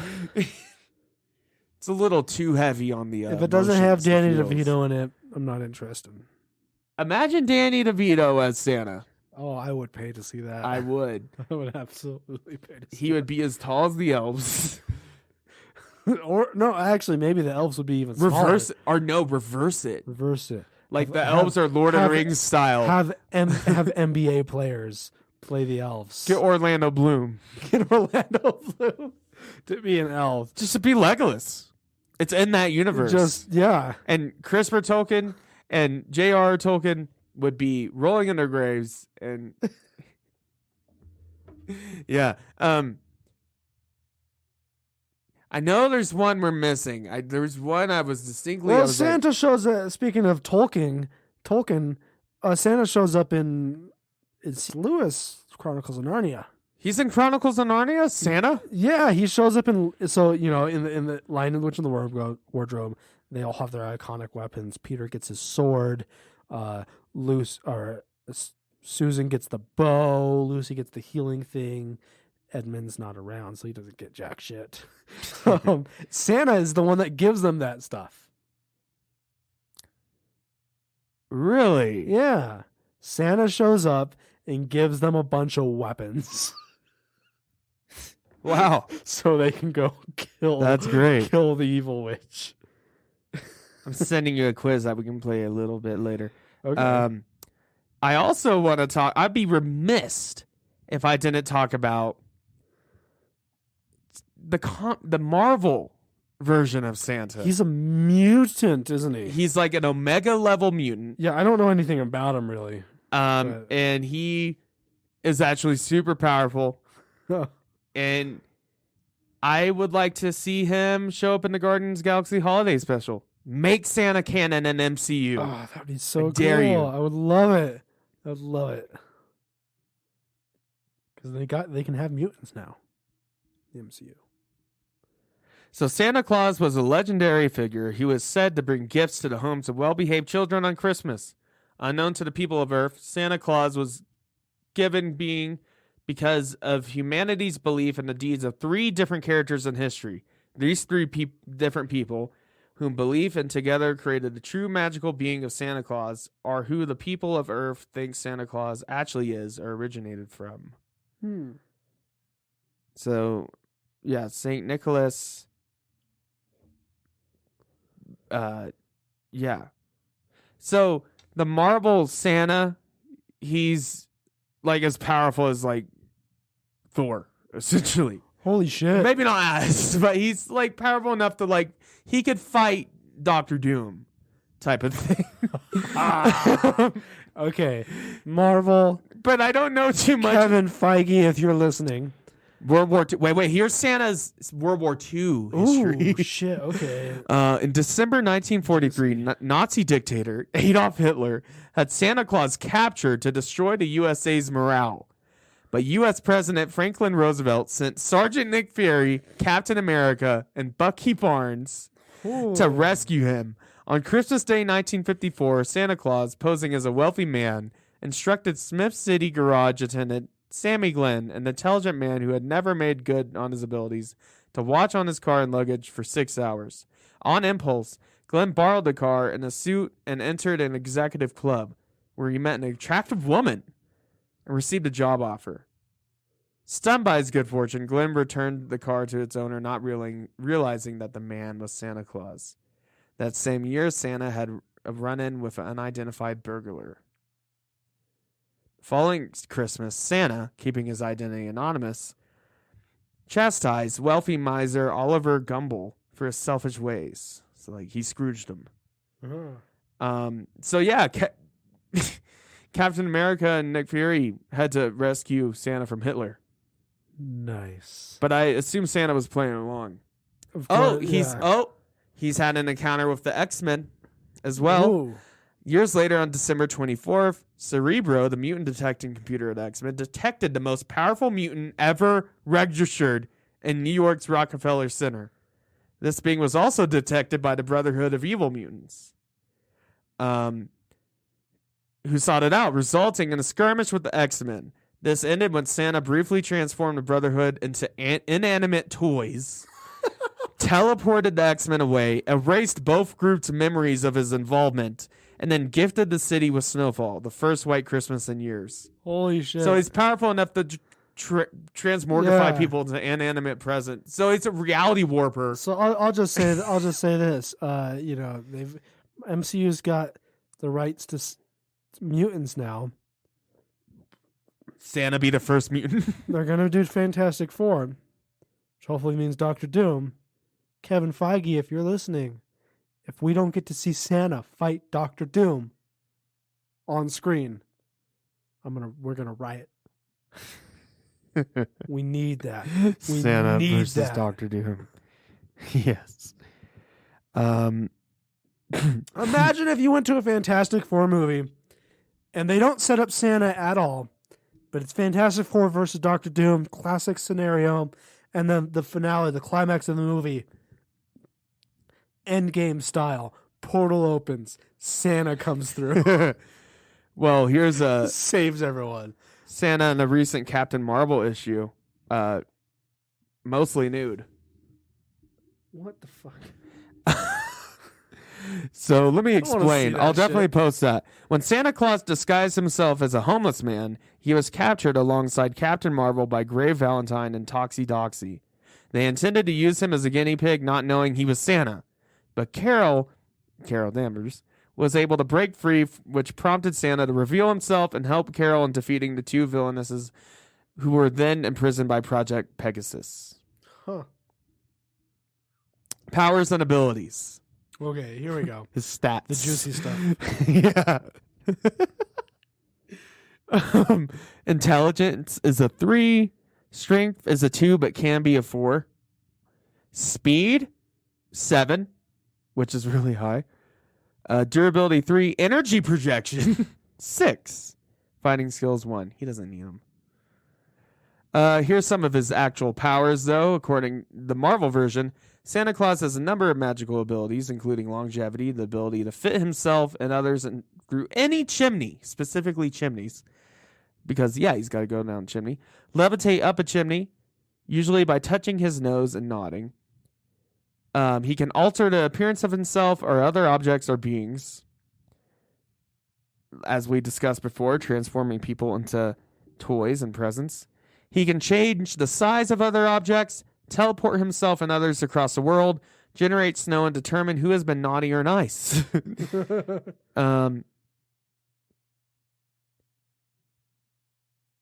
His normal strength is augmented on Christmas Eve to lift 2 tons. Santa's full powers are not revealed, though he prefers not to use them in combat or other struggles. While he appears to be a senior, Santa has not physically aged in centuries. Santa Claus has access to a wide range of supernatural artifacts, which he uses to accomplish various feats of magic.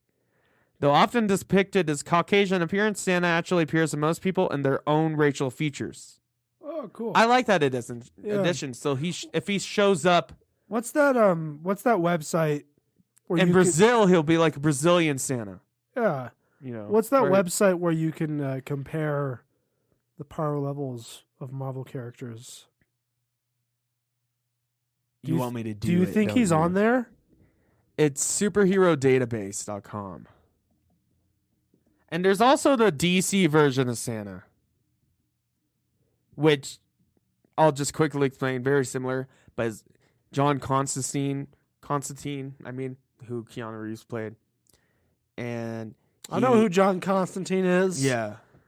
He resurrected Santa's remains or something. I can quickly describe the DC Santa. So Batman once said, if you can't trust Santa, whom can you trust? You can trust Batman. Maybe that's why Batman said it. So that's a good point. So yeah, he's got a way more complicated history in the DC universe. He was like resurrected by Constantine. In 2008, John Constantine located the skeleton of the Holy Nicholas and arranged to have the remains shipped back to England for use in an occult ritual. In order to get the remains through customs, Constantine had them ground into powder.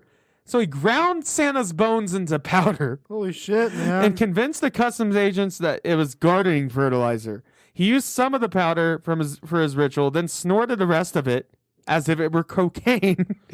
I'm just reading what this says. That tells you everything you need know about DC. I'll tell you tells that. You everything you need to know about John Constantine. That too. So he snorted Santa's remains. Musing about how it's going to be a white Christmas. Whether the skeleton that Constantine acquired really belonged to the actual St. Nicholas or whether this individual is in fact Santa Claus is a matter of Santa's not coming interpretation. up on the superhero database. Aww. Ah, shit.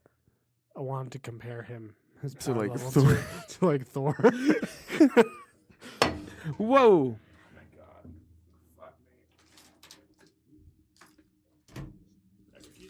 Yeah, the soundboard's there. Be careful, man.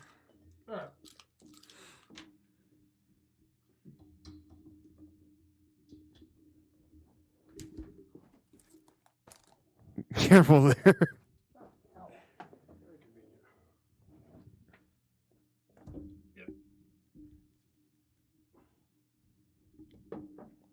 Okay, we're good. Yeah, maybe We're we'll alive. that in.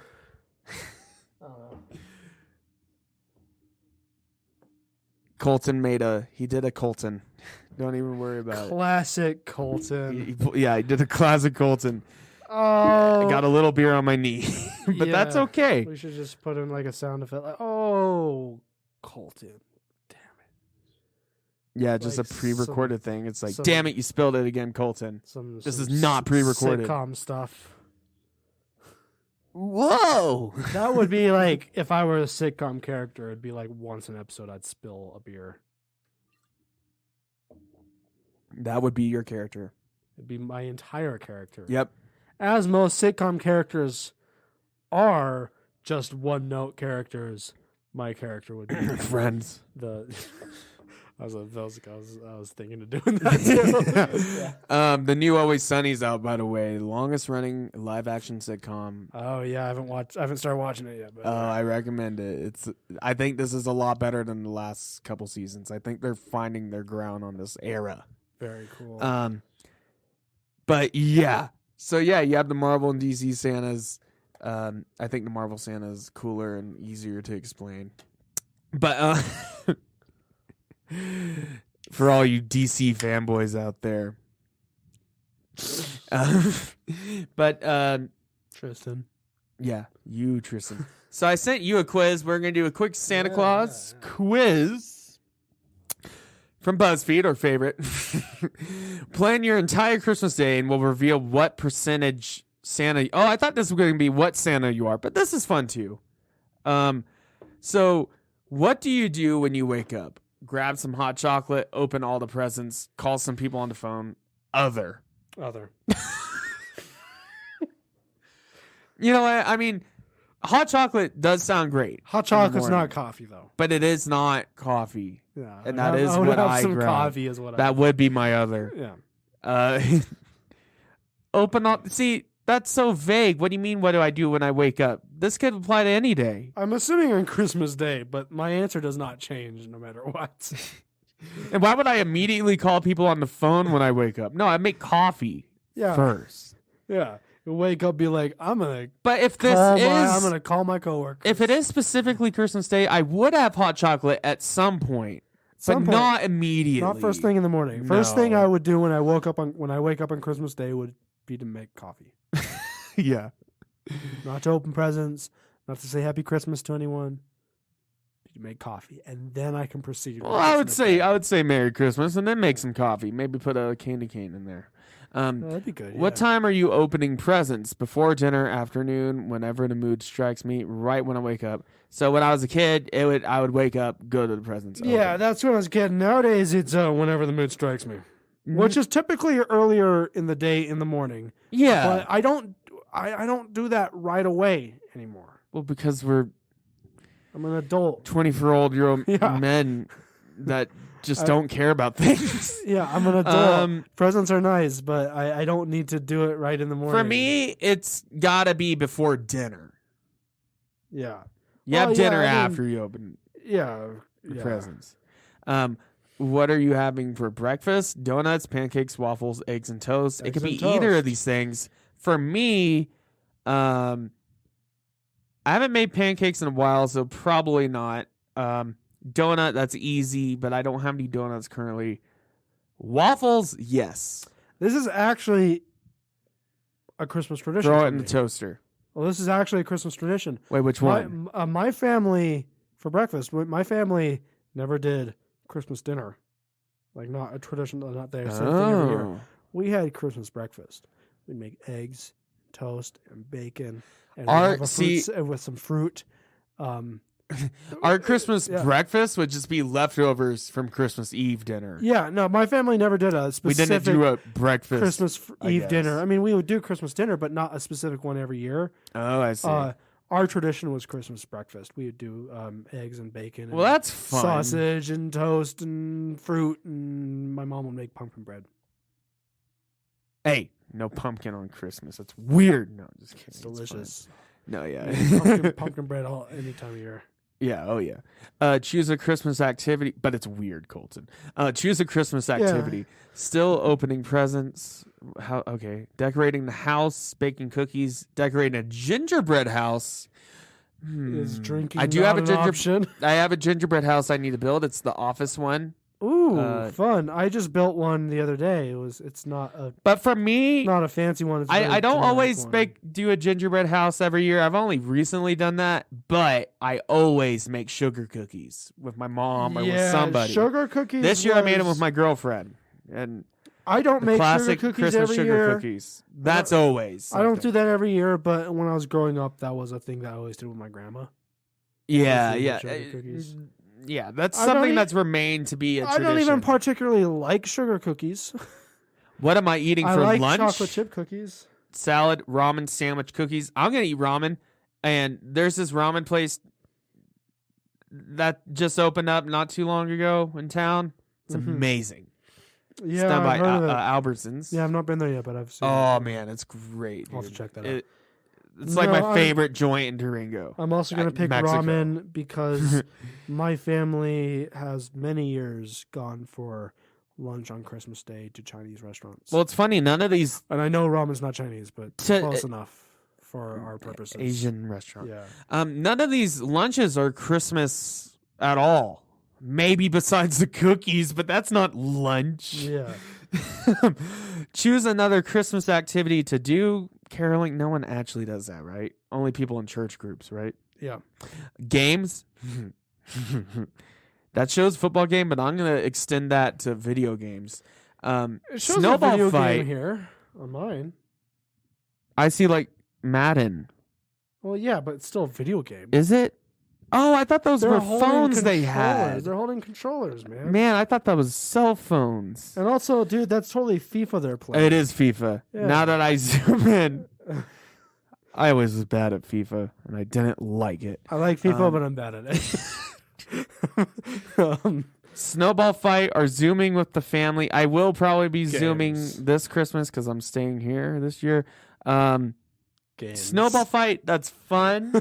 Video games. But yeah, I'm an adult man Here is going to be my Christmas. that doesn't this have time to go out in the snow. I want to I'm- stay in the warmth. So I'm and actually spending video games. this Christmas with my family for once in a couple years. They live in California. There's no snow down there. Yeah, no snowball fights. Zooming with family. That's not necessary none this of- year. Well, even with my extended family, no one at my parents' house wants to do that.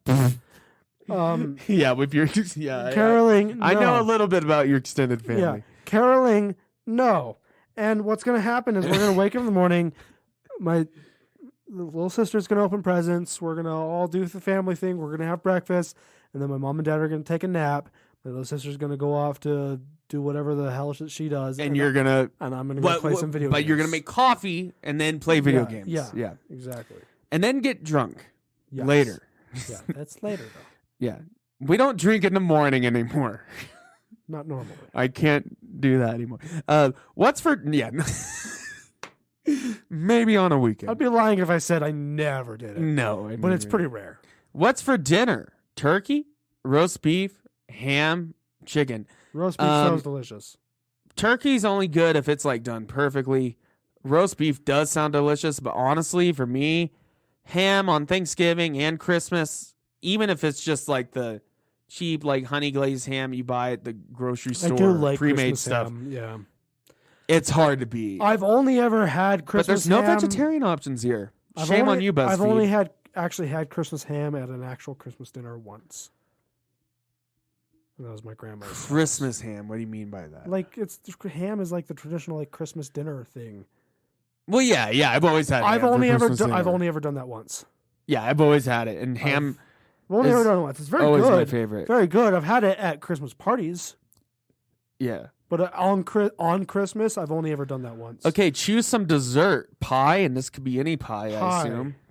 I know, that's your automatic. Cookies, brownies, cupcakes. I love pie, but that for Pie. me, that's more of a Thanksgiving thing, right? Pie is a year-round For thing. me, there's always the Christmas sugar cookies around. And Pie. it may not be like my optimal choice. I know, pie is like Pie. your modus operandi. What gift are you hoping to get? I'm gonna go cookies though, because that's more Cookies is a good easily option. That's a acquirable it's a on good Christmas choice. dinners. Good choice, yeah. What gift are you hoping to get? Nintendo Switch already. Well, I don't have the docking one. Makeup. That would be cool. Love or Makeup. other. Other. Can I interpret the other as literally anything I want? Because I've been hoping for a new mandolin. You know they're missing a gift here. Friendship. Friendship. So No, fuck are you that. saying No, other just- implies friendship? What? Are you saying other implies friendship? It could, but it could also imply a kick in the balls. So I don't know why I'm you would gonna want click that. on other because, either if I pick other, either I get friendship, or I get a 1969 Gibson SG. Yeah. That counts as other. Or an Eastman mandolin. Or Eastman mandolin. Yeah. I could get George Harrison's Telecaster, that brown one, that cherrywood one. Yeah. I've heard it's really good. I could also get It's like $5,000. I could also get like George Harrison's remains. Because that's messed up. I mean, I wouldn't want that. It'd be fucking weird as hell. I'd be very disturbed. honestly a normal. But that just to The point out, the Nintendo Switch option is intriguing for me because I just have Nintendo Switch Lite, yeah, and having one that hooks up to the TV would be cool. it is cool, but other could be anything. I already have the light, and it's not. It's if I could have just generic other, what the hell, BuzzFeed? why would I choose a different? What the hell is wrong with BuzzFeed? What'd you get? I chose the most Christmassy options besides games and besides other on both options where other was an option. And okay, I guess the ramen threw it off before dinner. Okay, it says I'm 0% Santa. Whoa, dude! I got 50% Santa. How did I get 0% I felt like Santa? I was way more pessimistic You were on more that like, than you were. and yeah, you were more like non-traditional. I said, oh, cookies, Yeah. sugar cookies, and I like all felt- that stuff. I felt like I was way more pessimistic on that quiz than you were. So what it says, you are not a festive person, but you love to be around your family and loved ones. You don't wait for a holiday to express yourself, and you enjoy being independent. I love Christmas. What? Get out of here, BuzzFeed. Wow. Okay, well, I will say BuzzFeed did get the description very right. Okay, It let's says, hear it. honestly, you just enjoy the food during the holidays. Yeah. You don't give gifts, but you do love to receive. I want to, maybe if I change it to Nintendo Switch. Or love. Wait. Yeah. I'm okay. run through it, I'm just gonna go through it real Yeah. quick. See if that one changes it. Okay, that one, this one, Another edition of how amazing BuzzFeed and I guess quiz are. decorating the house is good, but I don't know. This one, that one. But you don't decorate the house on Christmas. No, you do that you prior do that like to a month before. Yeah. Like, if you're decorating the house on Christmas, what the hell? Yeah, you don't have the. Like you're missing. Okay. You've got it all wrong. Why am I still 0% Santa? Because I picked love at the end. Love. Because Santa doesn't do He doesn't it for love. love. He does it for money. He's a capitalist. Oh, I think we figured it out. The parents still buy the gifts, and they think they're buying it just from individual companies. They're buying it But from Santa. Santa is actually Whoa. Actually, no. That would be a cool the idea. supreme CEO. That would be a really neat idea for a Christmas movie. Santa doesn't deliver the gifts himself.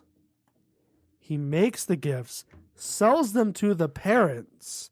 Maybe he has the elves go out to like manipulate the parents into getting what the kids want. Does Santa make Nintendo Switches, or does Nintendo make that and then Santa just bought them out? Like, Or Santa or every major company is a ruse and Santa's in control. Santa magically encourages the parents to go buy the gifts they need to go buy. Well, yeah, he incepts them. He incepts them into buying Yeah, the gifts. But Santa's not making the gifts. He's not. He doesn't do anything. He's just the force there that gets the parents. He's just Jeff Bezoing it. He's just Jeff Bezos. He. Santa Claus. It makes sense. Amazon has everything you could think of, A to Z. Jeff What Bezos. else? Who else makes everything you could think of? Santa. It's Jeff Bezos is Santa Claus. And probably a weird bald man. And probably Lex Luthor, but yeah. I mean, Amazon does like doing TV shows about Superman type characters who are evil. And only that. Yeah. So, I mean. Also, that could be a whole episode, but that whole trope just got old really fast. Yeah. It's like, okay, Superman but evil. It's like, it's not original anymore. Although I've heard I do like Invincible. I've heard Invincible's pretty good. Because that one's not just Superman but evil. It's got a lot more to it. Yeah, and it was an actual comic Yeah. first. I've heard The Boys is The good, Walking but Dead guy did it. I'm yeah. not particularly interested in it. Yeah, for some reason The Boys didn't catch on with me. I gave it an honest try, but and I know that's also a comic, but it felt too. It felt like it was just trying way too hard to be like offensive and like in your face, and that's just not what I want. What if Amazon did a series where it was two podcasters who like to drink, but they turned out to be actually evil? The evil versions of ourselves. Yeah. And then Jeff, what if there was a TV show where the Odd Drunk Podcast was trying to take over the world and Jeff Bezos was trying to stop us? But instead of the Odd Drunk Podcast, it's the strange, inebriated web show. Blog. That's so lame. Some bloggers. Blog. Yeah, we don't even record. We just blog. Isn't that essentially what we are? Just the No, but I mean just like we have a web page. And that's it. And I imagine Jeff Bezos sitting at his computer reading the web page, just being like, "These men need to be stopped." And instead of like trashing movies that everyone hates or enjoy movies that most people like, we trash movies that everyone likes. And praise movies that everyone's hates. I loved Hellboy in this universe. It was our second episode, and I was glad to make it. Yeah, stay tuned next time for our review of Artemis Fowl. Oh, that one's been on my mind. I'm like, when am I gonna do it? Because I watched the first 5 minutes of that movie, and I was like, this isn't a movie. This isn't film. This isn't anything. It's one of those things where it's this is really bad. Like, it's some movies are like that are based off of books, or like people hate it because it doesn't do the book justice. This doesn't do film. Artemis Fowl, like I've heard, do. The books are pretty popular, but the film is just really bad on every level. Yeah, it's just a bad film. Why Colin Farrell? Colin Farrell. He is one of those actors that I'd love to see him play Santa. That'd be cool. Just with his Irish accent and everything. Yeah. I'd love to see Liam Neeson play Santa Claus. I see when you're sleeping. Yes, exactly that. Colin Farrell's one of those actors where I really like Colin Farrell, but he does a lot of bad movies. I know if you've been naughty or nice. And then he kills a bunch of like mafia guys. I've been checking the list twice. It's yeah. There you go. I think that's a good one to end on. Okay, yeah. It's going downhill from here. Liam Neeson, if you're listening, if you can read do a Santa Claus thing, voiceover. I wonder if he has a cameo. Yeah. Do the Santa Claus is coming to town. Spoken word. Spoken word. We don't have to. And send that to us, and we'll send you a 6-pack of beer. Yeah. Yeah, that'd be nice. Send him like Guinness or something. Just be like, no, we'll send him a Colorado beer. So we'll be cool. No, just be completely lame. Send him some Ska Brewing. All right. We'll catch you guys soon with our Spider-Man No Way Home review next week, but early in the week because we actually got 2 episodes planned for next week. The No Way Home review is going to be a bonus episode. Yeah, because we want to get it out as quick as we can for y'all. Yeah. So we'll see you guys then, and just keep it. What should they keep it? Jolly. Keep it jolly. That's on theme. That's on brand. Yeah. And don't drink and drive. Yeah, that too. Or anything. See ya later. Yeah. This is not a test. I repeat, this is not a test. The Odd Drunk Podcast recommends that you follow their Instagram and join their Facebook group for more fun content.